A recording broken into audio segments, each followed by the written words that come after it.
దేవుని వాక్యం అనేక మంది ద్వారా మనకు అందిస్తున్నారు. అనేక ఉపదేశముల ద్వారా మనం దాన్ని పొందుచున్నాం. పుస్తకాల రూపంగా మనం చదువుచున్నాం. రేడియో సందేశాల ద్వారా మనం వింటున్నాం. షార్ట్ మెసేజెస్ ద్వారా మనం వింటున్నాం. వీడియో మెసేజెస్ ద్వారా మనం వింటున్నాం. లైవ్ టెలికాస్ట్ ద్వారా మనం వింటున్నాం. ఇవన్నీ వినినా మనలో సరైన రూపాంతరం రావడం లేదు అంటే something is wrong. We need to go for further investigation. What is the reason behind? ఏంటిది నన్ను ఈ విధంగా కఠిన హృదయునిగా మార్చుచున్నారు? నేను ఎందుకు ఇదివరకు ఉండిన ఆ స్పందన నాలో నేను పోగొట్టుకున్నాను. ఒకప్పుడు దేవుడు నాతో మాట్లాడితే నా కన్ను నిండేది, నేను ఏడిచేవాని, నేను అంగీకరించేవాని, నేను దానిని బట్టి నా జీవితాన్ని మార్చేవాని.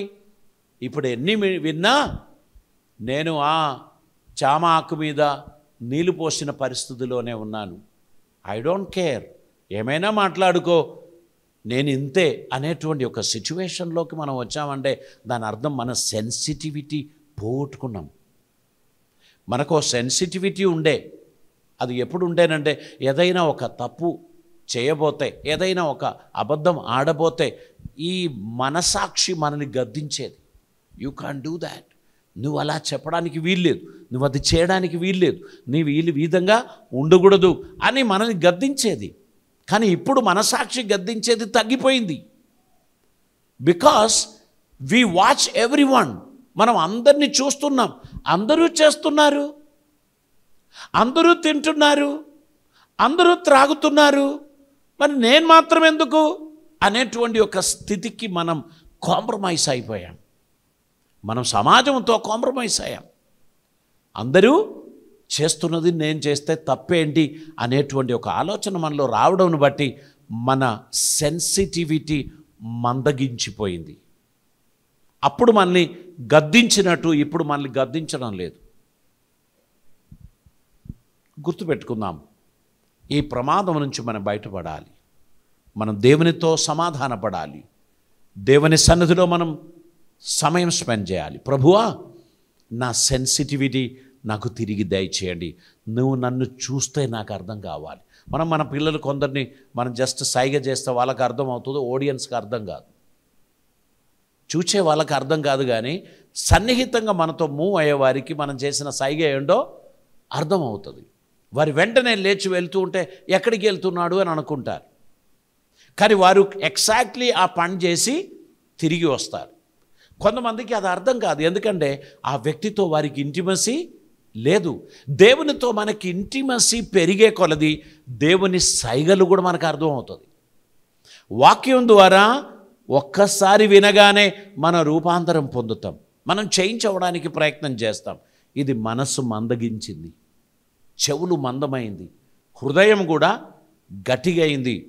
ఇప్పుడు వాక్యం ఠుప్ అని కొట్టి రిటర్న్ వస్తుంది. ఒక రబ్బర్ బాల్ తీసుకొని గోడ కొడితే మీరు ఎంత తీవ్రతగా గోడకేస్తారో అంత వేగంగా మీ దగ్గరకు వస్తుంది. సో ఒకప్పుడు వాక్యం ఇక్కడి నుంచి రిలీజ్ అయినప్పుడు అది అందరి హృదయంలోకి వెళ్ళిపోయి లీనమైపోయింది. ఇప్పుడు వాక్యం రిటర్న్ వస్తుంది, వాక్యం తిరిగి వస్తుంది. అంటే అక్కడ రిసీవ్ చేయడానికి ఎవరు లేరన్నమాట. ఇది చాలా ప్రమాదకరమైనటువంటి ఒక స్పిరిచువల్ ఎక్స్పీరియన్స్. మనం మార్పు పొందాల్సినటువంటి అవసరత ఉంది. పేతురు గారు చాలా స్పష్టంగా ఈ మాట తెలియపరుస్తున్నాడు. మన సహోదరుడైన పౌలు కూడా ఈ విషయములను గురించి తన పత్రికలన్నిటిలో మీకు జ్ఞాపకం చేశారు. నేను చాలాసార్లు చెప్పిన ఒక ఉపమానం నేను చెప్తాను. ఒక చెట్టు నరకడానికి ఒక వ్యక్తి ఒక 200 దెబ్బలు ఇచ్చాడు గొడ్డలితో. ఆ చెట్టు పడిపోలేదు. ఆ తర్వాత తన ఫ్రెండ్ వచ్చి ఒక 50 దెబ్బలు ఇచ్చాడు, అప్పుడు కూడా చెట్టు పడిపోలేదు. లాస్ట్గా ఇంకొకడు వచ్చి 3 దెబ్బలు ఇచ్చినప్పుడు చెట్టు పడిపోయింది.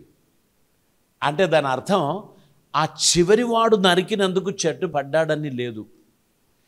ఎంతమంది సండే స్కూల్ మొదలుకొని మనకు వాక్యం నేర్పించారో వాళ్ళందరూ important.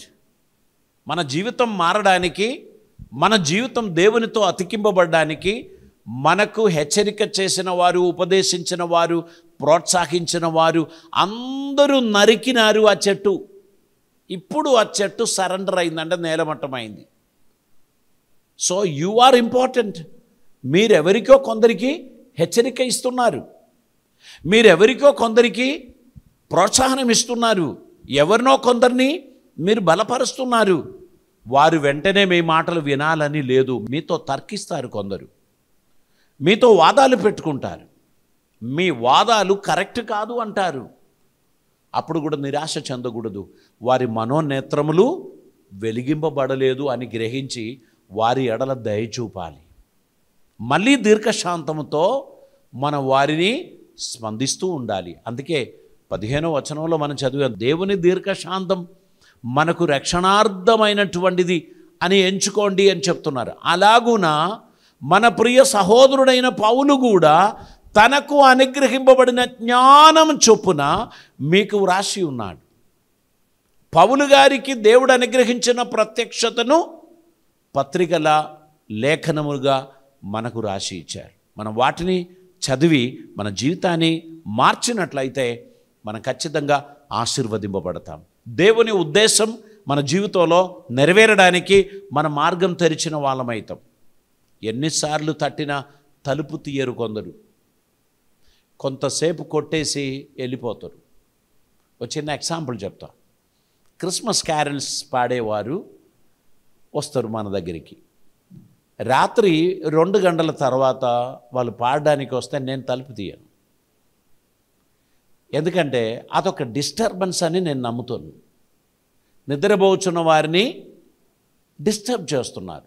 If you want to sing carols, you do it till 11 o'clock. అప్పుడు అది ఎవరికి డిస్టర్బెన్స్ ఉండదు. స్పెషలీ అపార్ట్మెంట్స్లో ఉన్నటువంటి వారు. 2 కుటుంబాలు క్రిస్టియన్స్, ఒకరు 1st ఫ్లోర్లో ఉన్నారు, ఒకరు 5th ఫ్లోర్లో ఉన్నారు. 1st ఫ్లోర్కి వచ్చి మన ఆ సభ్యుల దగ్గర అద్భుతమైన పాట పాడారు. అపార్ట్మెంట్ అంతా మారుమోగింది. ఇక అందరూ నిద్ర నుంచి లేచారు. మళ్ళీ వీళ్ళు మాట్లాడుకుంటూ నవ్వుకుంటూ లిఫ్ట్లో కొందరు, స్టెప్పులో కొందరు 5వ ఫ్లోర్కి వెళ్ళిపోతారు. అక్కడ కూడా గంభీరమైన ఒక పాట, ఒక గ్రీటింగ్స్ ఇవన్నీ చెప్పే వరకు టోటల్ 15 ఫ్యామిలీస్ నుండి 30 ఫ్యామిలీస్ వరకు ఉన్నటువంటి వారు అందరూ లేచారు. కొందరు నిద్ర నుంచి లేచి వారు తిట్టుకుంటారు, పిచ్చోళ్ళు, ఏం పనిలేదు ఈ అర్ధరాత్రి అని కొందరు అనుకుంటారు. కొందరు సంతోషంగా లేచి రిసీవ్ చేస్తారు. నా మట్టికి అయితే after 12 o'clock we should not disturb anyone. మనుషులందరూ ఈ కాలంలో నిద్ర లేక, నిద్ర గోళీలు వేసుకొని, లేక వారు చాలా అలసిపోయిన వారిగా వచ్చి పడుకున్న వాళ్ళకు మనం ఒక గ్రీటింగ్స్ చెప్పడానికి ఆ సమయాన్ని మనం వాడుకోకూడదని నా అభిప్రాయం. అది సాయంకాలం 10 గంటల వరకు, 10:30 వరకు ఎవరైనా చేస్తే అది ఆమోదయోగ్యం. ఆ తర్వాత చేస్తే అది నిజంగా పక్కన ఉన్నటువంటి వారికి డిస్టర్బెన్స్. ఒకరిని డిస్టర్బ్ చేసి మన సువార్త ప్రకటించటం ధర్మము కాదు. మనం ప్రకటించుచున్న సువార్త అందరికీ ఆమోదయోగ్యముగా ఉండినట్లు అనుకూలమైన సమయంలో వాటిని ప్రకటించడానికి మనం ప్రయత్నం చేయవలసినటువంటి అవసరం ఉంది. మన కూడికలు ఏది కూడా 11 గంటల రాత్రి వరకు మనం చేయకుండా ఉండడానికి ప్రయత్నం చేయాలి. మన మీటింగ్స్ అన్నీ కూడా 9 లోపు మనం ముగిస్తాం. పబ్లిక్ మీటింగ్ ఒకవేళ పెడితే 10 o'clock వరకు మనం వెళ్తాం. ఆ 10 తర్వాత మనుషులకు వారి ప్రైవసీ, వారి పర్సనల్ టైం ఇవన్నీ వారికి ఉంటుంది కనుక మనం చాలా ప్రశాంతంగా చట్టం అనుమతించినట్లు 10 వరకు మనం కార్యక్రమం నడిపించి చక్కగా మనం క్లోజ్ చేస్తే ఊరోళ్ళందరూ మనల్ని అభినందిస్తారు. ఎప్పుడూ డిస్టర్బ్ చేయరండి, వారి వారి పాటలు ప్రార్థనలు చేస్తారు, కానీ మనకేమి ఇబ్బంది వారు కలుగజేయరు అనేటువంటి ఒక చక్కని అభిప్రాయం మనం పొందడానికి కూడా అది వీలవుతుంది. ఇక్కడ దేవుడు దైవావేశం వలన మనకు కలుగజేసిన ప్రతి లేఖనము అది ఉపదేశించుటకును, తప్పుదిద్దుటకును మరియు ఖండించుటకును, నీతి యందు శిక్ష చేయుటకును ప్రయోజనకరమై ఉన్నది. దేవుని వాక్యం మనకు ప్రోత్సాహం ఇస్తుంది, మనకు నేర్పించుచున్నది, మన తప్పును దిద్దుచున్నది, మనల్ని గద్దిస్తున్నారు, మనకు ప్రయోజనకరమైన సలహాలు అందిస్తారు. ఇవన్నీ కూడా దేవుడు తన వాక్యం ద్వారా జరిగించేటువంటి కార్యం. మన జీవితంలో వాటిని సరిగా అర్థం చేసుకొని మనం బిహేవ్ చేసినట్లయితే దేవుడు ఎంతగానో ఆనందిస్తారు. మనతో పాటు ఉన్నటువంటి వారికి కూడా మనం ప్రయోజనకరమైన వారిగా ఉండడానికి అది మనకు వీలవుతుంది. కనుక మనం ఎప్పుడు కూడా దేవుని వాక్యమును వినుచున్నప్పుడు దాని యొక్క విలువను మర్చిపోయిన వారిగా మనం ప్రవర్తించకూడదు. 2వ పేతురు గ్రంథం 1వ అధ్యాయం దాని యొక్క 21వ వచనాన్ని ఈ సమయంలో మనం చదువుదామండి. 2వ పేతురు గ్రంథం 1వ అధ్యాయం దాని 21వ వచనం మనం చదువుదాం. ఏలయనగా ప్రవచనము ఎప్పుడును మనుషుని ఇచ్చను బట్టి కలగలేదు గాని మనుష్యులు పరిశుద్ధాత్మ వలన ప్రేరేపింపబడిన వారై దేవుని మూలముగా పలికిరి. దేవునికి స్తోత్రం. ప్రవచనం ఎప్పుడు కూడా మనుష్యుల ఇచ్చను బట్టి వచ్చేది కాదు. నేను చాలాసార్లు చెప్పిన ఒక మాట మరలా చెప్తా. ఒకరు ప్రవచన వరం కలిగి ఉంటే గొప్ప వరం పొందారు. ఆ వ్యక్తి యెహోవా సెలవిచ్చుచున్నాడు అని పలికి ఒక మాట తెలియపరిచినప్పుడు వాస్తవంగా అది దేవుని గుండెలో నుండి వచ్చినటువంటిదై ఉండాలి. దేవుడు సెలవిచ్చుచున్నాడు, ఇది యెహోవా వాక్కు అని ఎవరైనా పలికారనుకో, ఆ వ్యక్తి దేవుడిచ్చిన మాట మాత్రమే చెప్పాలి. దాంతోపాటు ఒక పుల్లయైనను కలపకూడదు. సపోజ్ మీరు చెప్పని ఒక మాట మీరు చెప్పారని నేను చెప్పాను అనుకో, మీకు ఎట్లా అనిపిస్తుంది? నేను చెప్పలేదే, అయ్యగారు ఎందుకు అట్లా చెప్పారు, నేను చెప్పానని. అవును కదా? మీకు ఎంత కోపం వస్తుంది, మీకు ఎంత బాధ అనిపిస్తుంది. మరి మనుషులైన మనకే అంత బాధ అనిపిస్తే దేవుడు చెప్పని ఒక మాట దేవుడు సెలవిచ్చుచున్నాడు అని చెప్పి ఒకరు మాట్లాడేసి పోతే దేవునికి ఎంత కోపం కదా. నేను చెప్పలేదురా నీకు అని అంటాడు దేవుడు. నేను చెప్పానా అట్లా? నేను చెప్పని దాన్ని నువ్వు ఎందుకు చెప్పావు అని దేవుడు నిలదీస్తాడు. కాబట్టి ప్రతి వారు కూడా కృపావరముల కొరకు ఆవేశపడద్దు. నాకు ఈ వరం ఉండాలి, నాకు ఆ వరం ఉండాలి అనే ఆవేశంతో ఏదో ఒకటి చెప్పి మనుషులను మబ్బు పెడదాం, సంతోష పెడదాం అనుకుంటే that should be from the lord. అది దేవునిలో నుండి వచ్చిన మాట అయి ఉండాలి. నాకు సేవా జీవితంలో దాదాపు 42 సంవత్సరాల అనుభవం ఉంది. 42 సంవత్సరాల అనుభవం ఉన్నా దేవుడు అప్పగించని కార్యాన్ని ఓవర్ యాక్షన్ చేసి ఏనాడు చెప్పలేదు. ఎందుకంటే నాకు భయం. ఏం భయం అంటే ఆయన చెప్పని మాట ఆయన చెప్పాడని చెప్పి నేను చెప్తే అబ్బో నేను మళ్ళీ దానికి ఆయనతో లెక్క చెప్పాల్సి వస్తుంది. అందుకే దేవుడు నాకు ఏదో అప్పగించాడో అదే చేస్తాను. చాలామంది ఓవర్ యాక్షన్ చేసేది నేను చూశాను, నాకు అర్థమైంది కూడా. కానీ అక్కడ కూడా నేనేమి విమర్శించలేదు, అక్కడ కూడా నేనేమి తొందరపడలేదు. నేను సైలెంట్గా ఉన్నాను. ఎందుకంటే అది నా సబ్జెక్టు కాదు. దేవుడు నాకు అప్పగించని కార్యాన్ని నేను ఏమాత్రం జోక్యం చేయను. ఇంకొకరి విషయంలో కూడా నేను అసలే జోక్యం చేయను. కారణం ఏంటంటే వారు దేవునికి లెక్క అప్పగిస్తారు, దేవుడు వారితో లెక్క చూసుకుంటారు. మనకు సంబంధం లేని దానిలో మనం దూరి ఓవర్ యాక్షన్ చేయకూడదు. దేవుడు చేయబోయే కార్యానికి అడ్డు నిలబడి దేవుణ్ణి ఆటంకపరిచి మనం ఏదో ఒకటి చేయడానికి మనం ఎప్పుడూ ప్రయత్నం చేయకూడదు. ఈ మాట మీరందరూ జ్ఞాపకం చేసుకోండి. దేవునికి ఇష్టమైన కార్యాలు దేవుడు ఆశించుచున్న రీతిగా ఆయనకు తెలియపరచడానికి మనమందరం పిలువబడిన వారం అనేటువంటి విషయాన్ని మీరు గుర్తుపెట్టుకోవాలి. ప్రకటన గ్రంథం 1వ అధ్యాయం 1వ వచనం మనం చదువుదామండి. ప్రకటన గ్రంథం 1వ అధ్యాయం దాని 1వ వచనం. యేసుక్రీస్తు తన దాసులకు కనపరచుటకు దేవుడు ఆయనకు అనుగ్రహించిన ప్రత్యక్షత. ఈ వచనం మీకేం అర్థమవుతుంది? యేసుక్రీస్తు తన దాసులకు కనపరచుటకు దేవుడు ఆయనకు అనుగ్రహించిన ప్రత్యక్షత. ఈ సంగతులు త్వరలో సంభవింపనై ఉన్నది. ఆయన తన దూత ద్వారా వర్తమానము పంపి తన దాసుడైన యోహానుకు వాటిని సూచించెను. అతడు దేవుని వాక్యమును గూర్చియు యేసుక్రీస్తు సాక్ష్యమును గూర్చియు తాను చూచినంత మట్టుకు సాక్ష్యమిచ్చెను. సమయము సమీపించినది గనుక ఈ ప్రవచన వాక్యములు చదువువాడును వాటిని విని అందులో రాయబడిన సంగతులను గైకొనువారును ధన్యులు.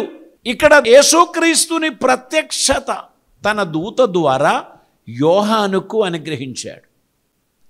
యోహాను వాటిని రాసిపెట్టినదే ప్రకటన గ్రంథం. సంభవింపబోచున్న కార్యాలు, నేను చూచుచున్న వాటిని గురించి, నేను వినుచున్న వాటిని గురించి మీకు తెలియపరుస్తున్నాను అని చెప్పి మనకు అందచేశాడు. మనమందరం కూడా దేవునిలో నుండి పొందడానికి దేవుని వాక్యం చదవాలి. Praise the Lord. మనమందరం దేవుని వాక్యాన్ని గ్రహించాలి.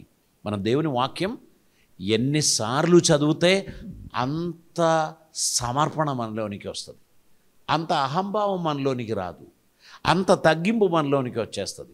దేవుని వాక్యం మనం గ్రహించే కొలది వినయం మనలోనికి వచ్చేస్తుంది, సమర్పణ మనలోనికి వస్తుంది.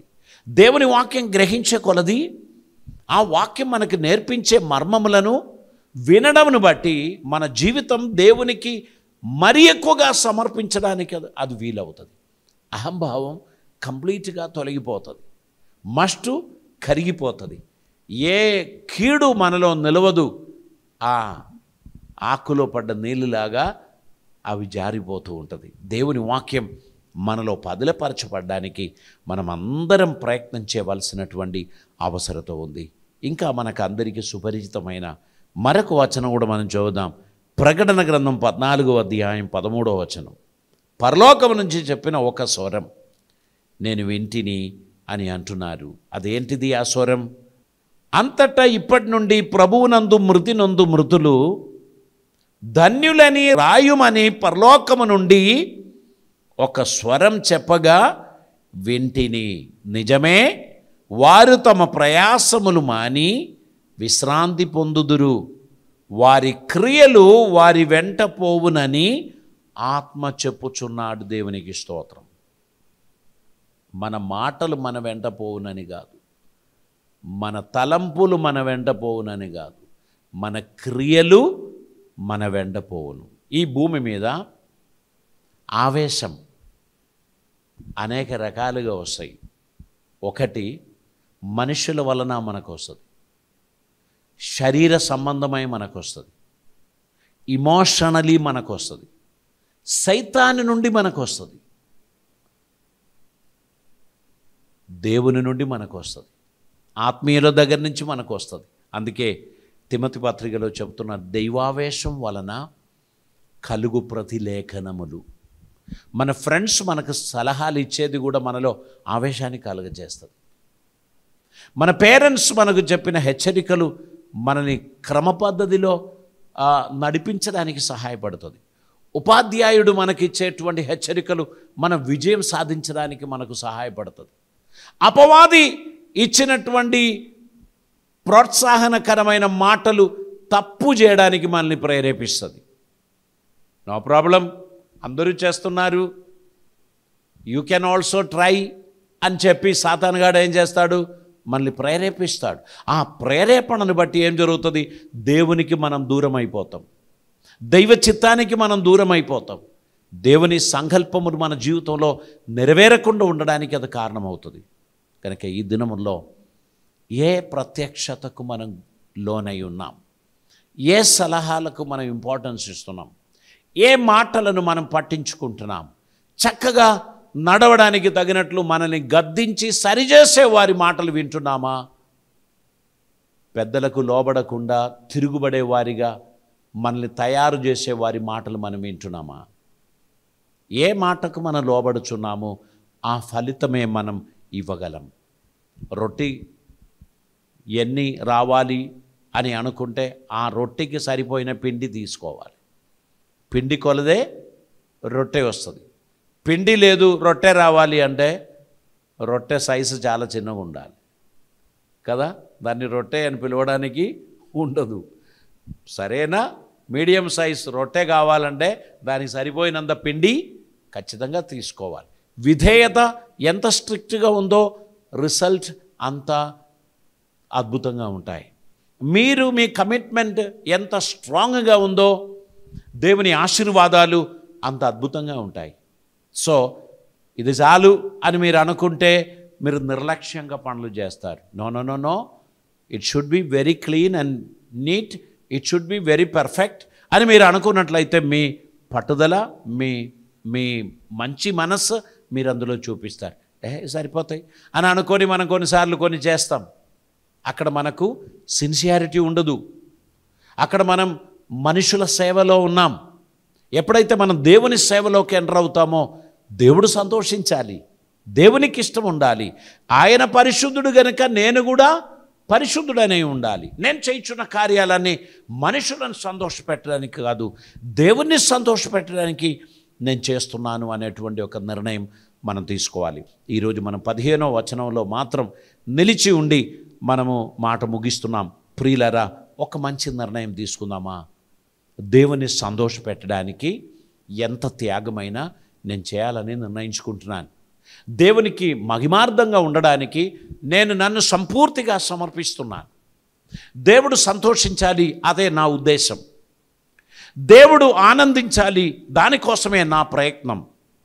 దేవునికి ఇష్టడిగా ఉండాలి, అదే నా ధ్యేయం అనేటువంటి ఒక నిర్ణయం మనం తీసుకున్నట్లయితే ఈ జీవిత యాత్ర అద్భుతంగా ఉంటాయి. మన పెద్దలు మనల్ని హెచ్చరించిన హెచ్చరికలు, మన తల్లిదండ్రులు మనకిచ్చిన ఉపదేశములు, మనం పొందిన ఆ బోధనలు, వాటన్నిటినీ హృదయంలో పదిలం చేసుకొని ఏది ఉత్తమమో ఏది శ్రేష్టమో అవి చేయడానికి ఉన్నటువంటి ఒక సమర్పణతో మనం నడవడానికి ఉన్న ఒక ఉత్తమమైన తీర్మానం తీసుకుందాం. ఇక్కడ భవిష్య ప్రజలు ఫూల్ అని మనల్ని పిలుస్తారు కావచ్చు. ఏలీషాను అలా పిలిచారు. ఏలియా చేతికి నీళ్లు పోసుకుంటూ అస్తమానం ఆయన పరిచారకుడిగా జీవించింది ఆయుష్ అయిపోయిందే, ఇక నువ్వు ఏందయ్యా దేవుని కొరకు చేసేది అని తన స్నేహితులందరూ అడిగారు. మీరు ఊరుకోండి, నేను దేవుని కృపను పొందడానికి ఉన్న ప్రయత్నంలో ఉన్నాను అని చెప్పి ఏలియాను వెంబడించిన ఏలియా చేసిన దానికన్నా రెట్టింపు పరిచర్య చేయడానికి తగిన రెట్టింపు అభిషేకముతో తిరిగి వచ్చినప్పుడు ఈ ఎగతాళి చేసిన వాళ్ళందరూ ఆయనకు శిష్యులైపోయారు. ఆయన చేస్తున్న పరిచర్యలో ఆశ్చర్యపోయారు. కనుక ప్రియులరా, విమర్శనలకు కృంగిపోవద్దు, పొగుడు మాటలకు ఉప్పొంగిపోవద్దు. దేవుని వాక్యం చేత కట్టబడిన వారిగా, చక్కగా చేయబడిన వారిగా, సరి చేయబడిన వారిగా దేవుని అడుగుజాడలో నడవడానికి మన జీవితాన్ని సమర్పిద్దాం. ప్రతి హెచ్చరికలను పాజిటివ్ యాటిట్యూడ్తో మనం రిసీవ్ చేస్తాం. ప్రతి గద్దింపును పాజిటివ్ యాటిట్యూడ్తో మనం రిసీవ్ చేసి జీవితాన్ని మార్చడానికి ప్రయత్నం చేద్దాం. ప్రతి ప్రోత్సాహనాన్ని పాజిటివ్గా తీసుకుంటాం. మన జీవితంలో ఎప్పుడు కూడా నెగటివ్కు మనం ఇంపార్టెన్స్ ఇవ్వకూడదు. దేవుడు నా ముందు నడుస్తున్నాడు, ఆయనను సంతోషపెట్టడానికి నాకు అనుగ్రహించిన ప్రతి హెచ్చరికలు నాకు తైలాభిషేకం అని అనుకుంటూ వాక్యమునకు లోబడి వాక్యానుసారంగా నడవడానికి ఉన్న ఒక ఉత్తమమైన నిర్ణయం మనం తీసుకుందాం. ప్రభు రాజ్యం కొరకు సిద్ధపడదాం, అనేకులను సిద్ధపరుద్దాం, దేవునికి ఇష్టలుగా నడవడానికి మన జీవితాన్ని సమర్పిద్దాం.